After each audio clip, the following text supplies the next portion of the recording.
Welcome back to Evermore YouTube channel. It's Chris back with a match preview for Newcastle United's upcoming game this weekend against Ange Postecoglu's Nottingham Forest at St James's Park, 2 p.m. kickoff on Sunday, because both teams were playing European football this week. We had a great result. They did not have a great result. So we're going to get stuck right into this, talk about how we think the team is going to line up, talk about Nottingham Forest, the danger players they possess, and how we think the game is going to go. The usual match preview stuff. This is the kind of thing you guys like. Smash subscribe, help get us to the next milestone. We're closing in on 12,000 subscribers, on about 300 away. So help get us there, guys. Recommend us to family and friends. It's all free content, never more. If you do want to be a member, there is an option there too for you, and we'd appreciate any support you want to give the channel. So let's get stuck in. Newcastle United, great result midweek in Europe against USG, 4-0. A great attacking display from Anthony Gordon, Nick Voltemade, and Anthony Elanga. Good, solid defence work. Nick Pope playing well. Everybody playing well.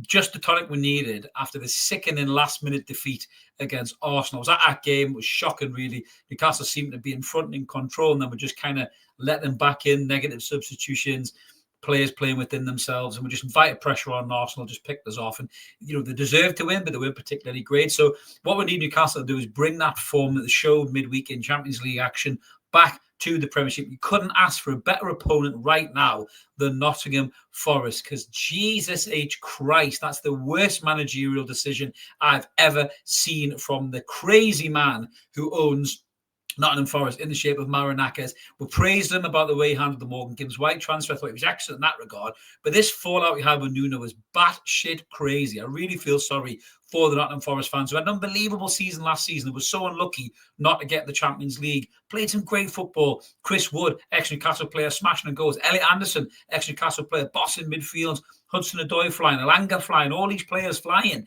And then what's happened? You know, Marinakis has just hoid a grenade and blew everything to shit. And Nuno's now the West Ham manager. You know, that's a tough job for him as well, by the way. But Ange Postecoglu cannot buy a win. And I hope to fuck that continues on Sunday against Newcastle United. So let's have a look at the lineup. Unsurprisingly, we've gone with an unchanged lineup, which was the game against USG. Eddie Howe could easily change things up. I'd like to see some changes. I think Joe Linton hasn't been great this season. I'd like to see Lewis Miley coming in the midfield, but I think he might have the physicality against Nottingham Forest midfield, especially Elliot Anderson, who loves to get in the mixer and obviously push forward as well and try and score goals. So I think that Eddie Howe will keep things the same as the game that beat USG. You know, in terms of the play that for anger against his old team, Murphy could easily come in. It's really hard to second guess Eddie Howe at the minute in terms of the squad management and rotation. Dan Burn to continue left back, which I don't particularly like, but that seems to be the only way for Eddie Howe to get Dan Burn into this side, which is something that he has to do. He simply has to do. He has to get Dan Burn in this side in some way, shape, or form. He'd be in fucking goal if it was up to Eddie Howe. But that's the lineup I think that we'll go for. Open to interpretation, really. I think you could change it. You could easily bring in Lewis Miley to the midfield. You could bring in Jacob Murphy in the front three. Lewis Hall could play at left back, but I don't think that he will. I think you'll keep that team as it is. I think Malik Chow and Botman have been superb as a back two, so I think that's exactly what he'll stick with. You know, Nick Pope has got the jersey, deserves the jersey. He's not going to lose the jersey either, to be fair. So I think that's how we'll line up against Nottingham Forest. And to say this on paper sounds like I'm going back to the Steve Bruce era. This is 15th against 17th, by the way. That's awful, isn't it? But a win could get either one of these teams in the top 10 or the top 8 with our regard. But Nottingham Forest can't seem to buy a win at the moment. They got beat 3-2 in midweek by, I'm just trying to see who the hell it was that they did play actually midweek. I'm trying to pronounce the bloody name here. Let's have a look. It was, Jesus, how do you say that? Was it Midtjylland? They got beat 3-2. I'm not entirely sure who they are and what they do, but I know they got beat off the Mackhams last week, which is bad enough in itself. They got beat 1-0. This is how they kind of lined up in terms of their starting 11. You know, they had obviously Sells, another ex-Newcastle United player in goal. Across the back, they are missing Morella, who's still out injured for this game as well. Zinchenko's also out injured for this game as well. So they are missing some decent players who will come in and do a job. They're also missing Anya as well, who's a really good player as well in terms of right back. He's out until the new year. So they're missing some massive players. Douglas Luiz is also an injured player that they brought in the summer. So in terms of their danger players across the team, really, I mean, they've got McAtee's a decent player. You know, he did well on loan at Sheffield United. Obviously, he didn't make the grade at Man City. They moved him on. Elliot Anderson's the one to watch for me. He's been superb this season so far. Chris Wood is still a very dangerous player. He scored a hat-trick against us in this fixture. last season, I think it was, wasn't it? So we have to make sure that we don't fuck up this game, and we have to make sure we stay tight to Chris Wood, because he can roll defenders, he can get stuck in, he can pop up with goals. He's a very good player. And Elliot Anderson will be looking to try and exploit holes in our midfield, and the midfield needs to be on it for me, because Anderson is a very, very good player, and I think he will be looking to try and burst forward and get a goal against his former club. As much as it would kill him to do it, I think he would be doing it. But I really fancy us to beat these lot, I must admit. I mean, looking at the record as well, we've actually won 6 of our last 7 league meetings with Nottingham Forest, and they're winless so far under Ange Postecoglu. For the money is on us. If you're a betting, gambling person, bet responsibly if you are. You put money on Newcastle to do the business in the sticks. You're certainly off the back of a confidence boosting 4-0 win. They have got some dangerous players though. I mean, Nico Williams can whip the ball in as well. He's not a bad player, in terms of that regard. And Doy's quite decent on the ball as well. Again, Elliot Anderson's the danger man for me, and Chris Wood as well. And McAtee can't pop with a goal. He scored against us before for former teams. So we have to be aware of these players, and we can't take this game for granted. But I think if Eddie Howe picks an unchanged team from the USG team, or even if he makes positive changes, he brings in Lewis Miley in midfield, maybe. Jacob Ramsey apparently is also ahead of schedule and could appear on the bench. That's a brilliant player for us to bring off the bench if this game is a bit tight and we need somebody who's a little bit more dynamic and make those forward runs from midfield and get goals. So that's good to see as well. Bad news on the Wissa front. Wissa's injury is even worse. He's going to go out till fucking November now, which is horrendous. Really, really bad. I mean, the kid's never been injured in his life. Comes to Newcastle, he's been injured practically the whole season. Dreadful. Lesson to be learned there, kids. Don't down tools in the summer. Don't refuse to go on pre-season or train with your team and then go on international duty, because you might hurt yourself and be out for a massive portion of the season and have your new fans going, what the fuck? Because that's what's happening with Wissa, to be fair. The news on Tino Livramento, we will miss him. He's going to be out for 6 to 8 weeks. So it's a big blow to not have Tino on the side. His pace, his ability to defend and to get box to box as well, with just a threat on the counter. Tino has absolutely been brilliant for us at left back or right back, and it's a big blow not having him there. Lewis Hall isn't quite match sharp according to Eddie Howe. I don't know whether that's true, whether he just loves Dan Burn and has to play him.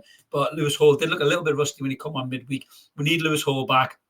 We need Lewis Hall firing on all cylinders, because he is England's best left back for me when he is back and he is fit. And hopefully that will come soon. But at the minute, I think Howe will put his trust in the old guard of Kieran Trippier and Dan Burn, and hope that Nottingham Forest don't run at them with pace, because that's the danger here. Pace could really cause you some trouble. I'm just trying to see where Hudson-Odoi was last week. You see, Hudson-Odoi was on the bench.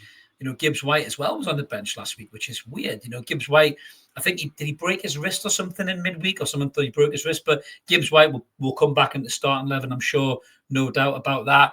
And Hudson-Odoi may very well come back into the starting 11 as well. Now, if I was Ange Postecoglu, I'd probably be polishing my CV up again to get another job, to be fair. But if I was Ange Postecoglu, rather than being grumpy and not talking to the media, I would be bringing in Hudson-Odoi and Morgan Gibbs White. And they did play midweek against the team in Europe. What are they called again? I can't even pronounce that. Midtjylland? Tell me in the comments, guys. What the fuck is that? I don't even know what it is. I'm not going to attempt to pretend, to be fair. I know Phil Billing plays for them, ex-Bournemouth player. I'm just looking at the list here. But yeah, I think the Danish must be Danish then or something. But yeah, going back to the lineup, obviously the Nottingham Forest lineup, I think he will bring in his bigger players. He will bring in Hudson-Odoi. He will bring Gibbs White. And they are dangerous players. Hudson-Odoi's pace really worries me if he moves them over to the side where Dan Burn's on running at him. Even Trippier's not great with pace either. Gibbs White has the ability to pop up in dangerous areas as well. He's still an excellent footballer. There's a reason that Spurs wanted to sign him for 60 million quid. I wish we'd sign him for 60 million quid. Fantastic player. Elliot Anderson was class midweek, on the ball, running, causing trouble, getting back and tracking back and tackling, and then bursting forward. He's every inch a player that I think we'd love to have in the Newcastle ranks right now. And it's great to see the young lad from Whitley Bay, my hometown, or where I've grown up most of my life anyway, doing so well. And he seems like a top kid, Elliot Anderson. So I'm glad he's doing so well. I just hope he has a shit game on Sunday, as you'd obviously understand. But Newcastle have got to fancy himself in this game. I thought Voldemar looked absolutely brilliant midweek. The touch, the movement, the strength, the little flick for the goal. He looked sharper than he's ever looked before. And the other players were starting to understand his game. Gordon getting around him. Alanga looked electric as well. Some of the balls he was putting in the box. Once Voldemar gets that little bit of yard of pace back, he could be getting more goals as well with the little flick to Alanga, then getting on his bike and getting in the box to finish it off. So we do look very good from midweek, but that opposition was a lot lower than Nottingham Forest. Nottingham Forest, even though Ange Postecoglu can't buy a win, are still a decent team with decent players. They're still very much Nuno's team. They're just not playing the way Nuno used to play. Ange Postecoglu is looking for more of a possession-based game. He loves a high line, though. And with the pace that we have with Gordon and Elanga out wide, that could cause Nottingham Forest some real trouble if it's the age-old Ange Postecoglu high line. So I fancy Newcastle's chances in this game, and I'm going to go for a 3-1 victory for Newcastle. That sounds really cocky, doesn't it? But I think Newcastle will have too much for Forest. I think Forest look like a bit of a doom vessel at the moment. They're not playing for that manager. I don't think it's working for them. They've got good players and they could easily turn around and beat us on Sunday, but I just think the feel-good momentum's been with Newcastle. We've been in games. We've played well against really good sides. We've played well against Liverpool. We should have got a point there.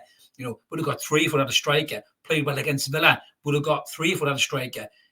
Leeds was a weird one. Bournemouth was a bit more of a containment job. Arsenal, we played well in spells and then chucked it away towards the end. So we're not playing badly as a team. And it looked like it started to click a bit more midweek. And if we can do that against Nottingham Forest at home in front of the Toon Army with the crowd behind us, I think we could get in front of this game fairly early and we could maybe take a real control of this game. So I'm going to go for Newcastle United 3, Nottingham Forest 1. Let me know in the comments below what you think about the game, how you think the game is going to go. What do you think about the line? Do you think Eddie will just keep it the same? Or do you think he'll make changes? And what kind of changes do you think that he would make? Me personally, if I was going to change it, I would bring in Lewis Hall at left back. I would bring in Lewis Miley in the midfield. And maybe bring in Jacob Murphy on the right wing potentially and have Elanga come off the bench. But I think Eddie Howe will probably just keep it exactly the same. But we always like to hear what you guys have got to say. Jump in the comments.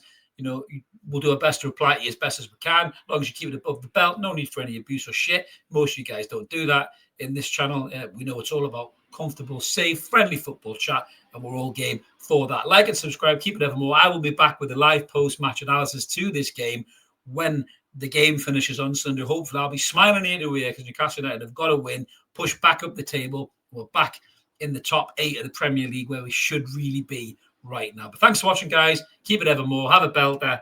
Enjoy the game, and we'll see you after on Sunday. Cheers.